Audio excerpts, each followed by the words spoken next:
নমস্কার বন্ধুরা, আমার রয় রান্না খয়ে খাওয়া চ্যানেলে আপনাদের সবাইকে স্বাগত জানাই।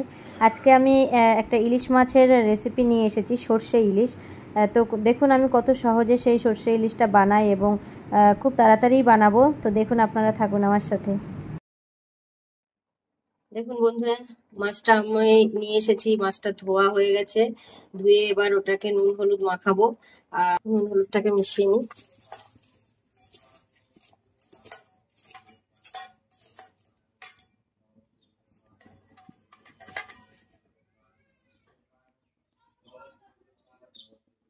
মাছে নুন হলুদ মাখানো হয়ে গেল।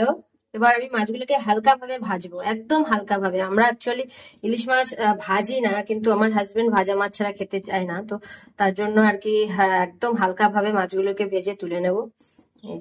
গ্যাসে কড়া বসিয়ে দিয়েছি, এবার আমি এতে সর্ষের তেল দেবো। একটু বেশি করে দিলাম, মাছ ভাজা হয়ে যাবে আর ওই তেলে আমি রান্নাটাও করব। অন্যদিকে বন্ধুরা দেখুন, আমি সর্ষে গুঁড়ো ইউজ করব, সর্ষে বাটা সর্ষে দেবো না। এটা আমাদের বাড়িতে সবাই খেতে পছন্দ করে। তো সানরাইজের যে সর্ষে পাউডার আছে, মাস্টার্ড পাউডারটা, ওটা দিলাম 2 প্যাকেট। কিছুক্ষণ জলে একটু ভিজিয়ে রাখবো। তো আমি 2 প্যাকেট দিয়েছি, আর একটু জল দিয়ে দিই।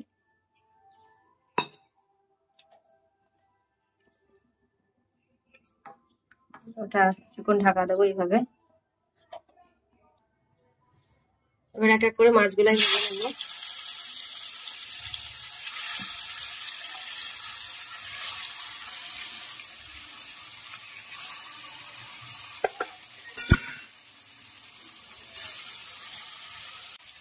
উল্টে দিই।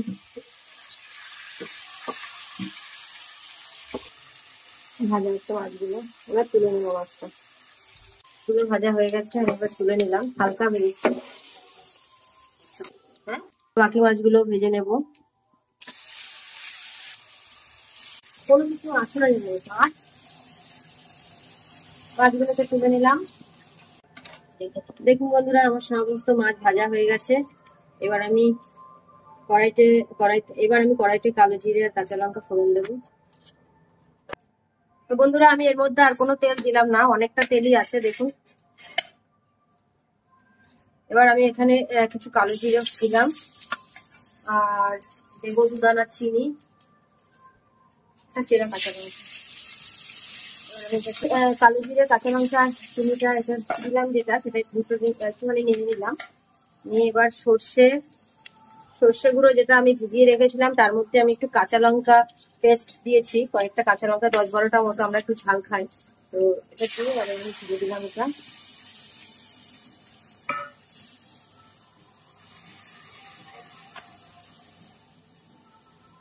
কারণ বাটা সর্ষে না অনেকটা ঝাঁঝ হয়ে যায়, আর মিক্সিতে বাটি তো যেহেতু ঝাঁঝ হয়ে যায়, তেতো তেতো লাগে মাঝে মাঝে দেখি। তো যার জন্য আমাদের বাড়ির সবাই এরকম সর্ষে গুঁড়ো খেতে আমরা ভালোবাসি। সর্ষে গুঁড়ো দিয়েই এখন সমস্ত কিছু রান্না করি, সহজও হয়, তাড়াতাড়ি হয়ে যায়। এবার আমি এর মধ্যে একটু নুন দিয়ে দিলাম, আর একটু হলুদ দেবো। আমার কিন্তু কোনো কিছুর মাপ নেই, আমি সব আন্দাজে করি। যাই হোক, এবার এটা একটু ফুটুক। দেখুন বন্ধুরা, এটা একটু ফুটে গেছে। এবার আমি এর মধ্যে মাছগুলোকে দিয়ে দেবো এক এক করে।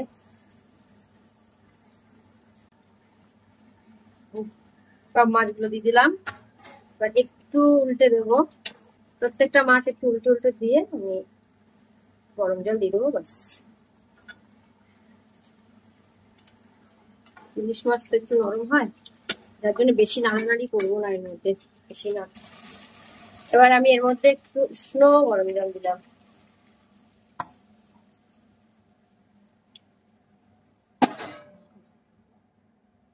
দেখুন,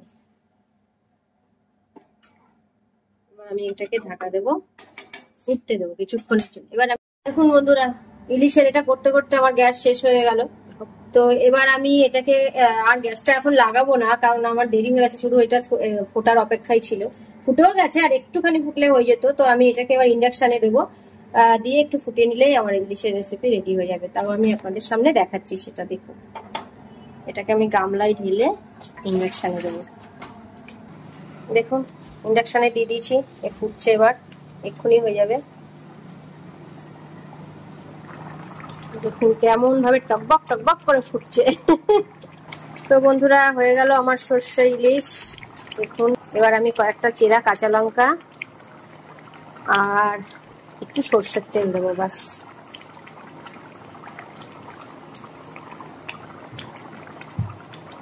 আর ঢালার কোনো ব্যাপার নেই, কারণ আমি এটা গামলার মধ্যেই হচ্ছে, তো এটাতেই থাকবে।